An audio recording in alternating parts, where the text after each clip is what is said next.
Bonjour à tous, j'espère que vous allez bien. Aujourd'hui, je voulais vous faire une nouvelle vidéo sur les crises d'angoisse et plus précisément sur la gestion du mental pendant les crises d'angoisse et même entre les crises d'angoisse. Alors déjà, par contre, je vous parle de gestion du mental. S'il vous plaît, c'est juste une phrase. Je déteste cette phrase de gestion du mental. Je suis obligé de la prendre pour que vous puissiez comprendre le sujet de ce que je vais vous proposer. Mais oubliez ce terme de gestion du mental. On ne peut pas gérer son mental, c'est impossible. Mettez-vous bien ça dans votre tête. Si vous avez seulement un seul truc à retenir de cette vidéo, vous ne pourrez jamais gérer votre mental et vous ne pourrez jamais gagner contre votre mental. C'est impossible. Donc, je voulais vous expliquer du coup par rapport. Alors, pourquoi cette vidéo? Tout simplement parce que j'ai eu un échange avec une cliente qui me parlait de ce qu'elle vivait pendant ses crises d'angoisse et entre les crises d'angoisse, où elle avait son mental, où elle avait des pensées qui lui arrivaient, qu'elle estimait négatives, qu'elle estimait pas normales, des pensées suicidaires, des pensées où elle pensait que la vie était pourrie, des pensées où elle pensait qu'elle pourrait avoir des comportements dangereux avec les gens, etc., etc. Et ces pensées avaient tendance à la terrasser, à la perturber, et elle voulait répondre à ces pensées par son mental.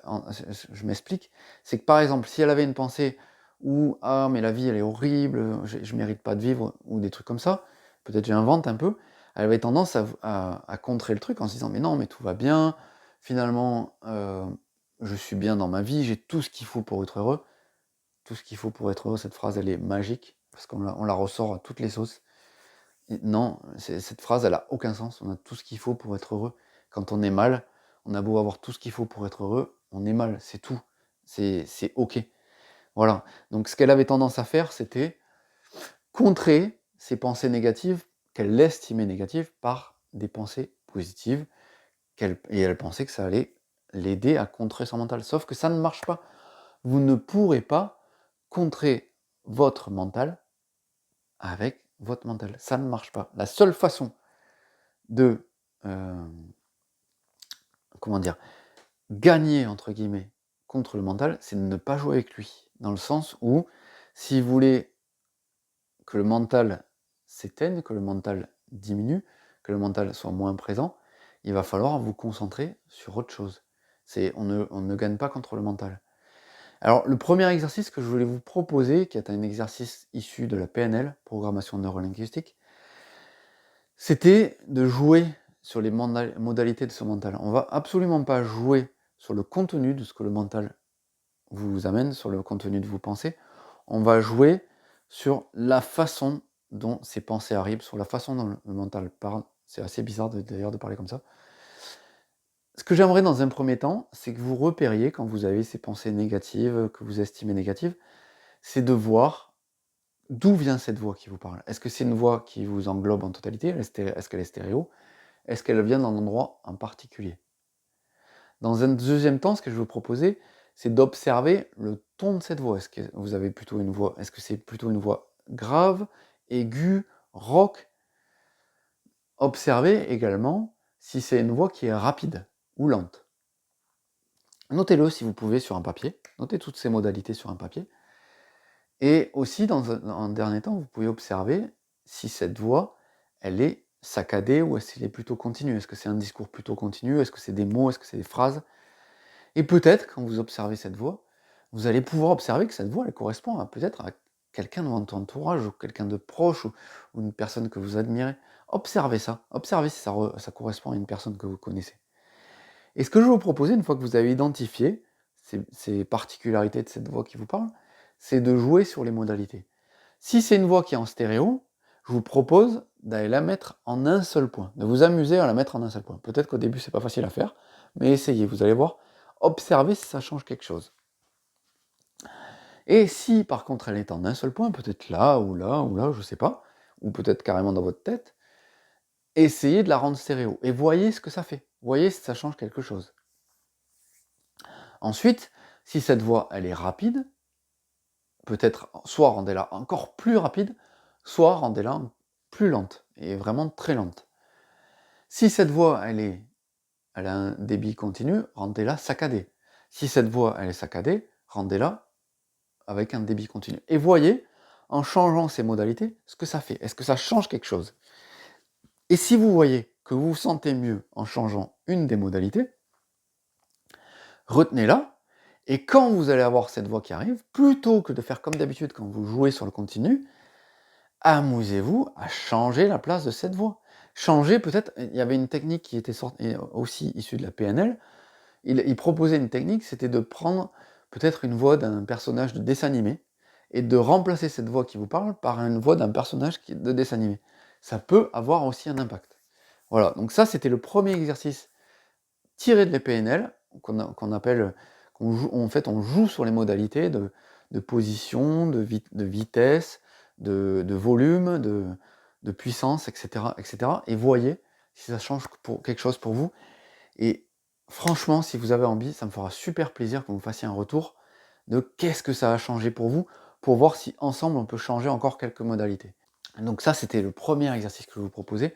Et voilà, maintenant je voulais vous proposer un deuxième exercice qui est, plutôt que de focaliser, de jouer sur mental, c'est de ramener la conscience sur autre chose. Donc si vous avez par exemple une passion, quand vous avez ce mental qui vous envahit, c'est d'aller refaire autre chose, peut-être une activité sportive, peut-être un loisir que vous aimez bien, peut-être un truc qui vous tient à cœur, peut-être faire de la cuisine, etc., etc., pour vous remettre votre attention vers ce que vous êtes en train de faire, plutôt que d'être focus par exemple sur votre mental qui est présent. Si vous faites de la cuisine, que vous aimez la cuisine, sentir la texture des aliments, sentir ce que vous êtes en train de faire, de malaxer un truc, de malaxer avec une cuillère, sentir la texture des objets. Vraiment, revenez aux sensations de votre corps. Et même, vous pouvez vous amuser, mais ça après c'est à travailler avec Nerti, on pourrait le travailler ensemble si vous en avez envie avec Nerti, c'est aussi aller observer si votre voix vous met dans un certain mal-être, et plutôt que de focus encore une fois sur cette voix, d'aller sentir à quel endroit dans votre corps vous vous sentez mal, à quel endroit c'est désagréable ce que vous amène cette voix dans votre tête, et de voir ce que ça fait d'aller observer. Normalement, quand on observe les sensations, elles ont tendance à évoluer, se transformer, souvent augmenter, puis à disparaître. Au début, peut-être ça sera difficile pour vous de faire ça, peut-être qu'on peut le travailler ensemble, mais vraiment, plutôt que de focus sur votre voix, revenez à votre corps. Ne vous amusez plus à répondre à cette voix, à croire que c'est important d'aller lui répondre. C'est pas parce que vous avez des pensées négatives, entre guillemets, c'est pas parce que vous avez des pensées suicidaires que c'est un problème en fait. C'est juste des pensées. Si vous luttez contre ces pensées, vous leur donnez de la force, de la puissance, de la texture, de la crédibilité. Ces pensées, c'est juste des pensées. Moi, je vais vous donner un exemple. Quand j'avais, moi, ces crises d'angoisse, je me rappelle, souvent, je me disais, mais j'en peux plus, je vais en finir, je vais arrêter de vivre. Et je voulais lutter contre ces pensées, me dire, mais non, mais en fait, ça va, tu fais des études, tu as des amis, tout va bien et tout. Et plus j'essayais de lutter contre ça, plus j'essayais de le contrer, plus je me sentais mal. En fait, c'était une horreur, jusqu'au jour où j'ai compris qu'il fallait que j'arrête de jouer contre mon mental. Ça ne sert à rien, vous ne gagnerez jamais, ça ne vous apportera rien de positif. Revenez à autre chose, concentrez-vous sur autre chose, sur une activité, sur votre corps, sur votre respiration, peut-être faites de la méditation. Et si vous avez des pensées parasites qui arrivent pendant la méditation, c'est pas grave, juste vous avez une pensée qui arrive, vous la voyez, déjà vous êtes en pleine méditation si vous la voyez, c'est juste un objet la pensée. Et vous revenez à votre corps et vous revenez à la méditation. Ça sera déjà un énorme pas. Et si elle revient encore, c'est pas grave. Ne vous jugez pas, juste revenez à votre corps avec cette respiration, pas plus. Faites juste ça, déjà, ça va énormément vous aider. Et si vraiment je devais vous donner, s'il y avait juste quelque chose à retenir de la vidéo, mais je vous l'ai déjà dit au début de la vidéo, c'est juste, retenez bien, que vous ne gagnerez jamais contre votre mental, et si vous voulez résoudre les problèmes que vous avez avec votre mental, c'est déjà perdu d'avance. Trouvez une manière qui vous correspond à vous, qui vous parle, pour ne plus être focus sur votre mental, pour ne plus être accaparé par votre mental. Voilà, c'est ce que je vais vous partager aujourd'hui, j'espère que ça vous pourra vous aider. Je vous souhaite une bonne journée, et puis je vous dis à bientôt pour de nouvelles vidéos.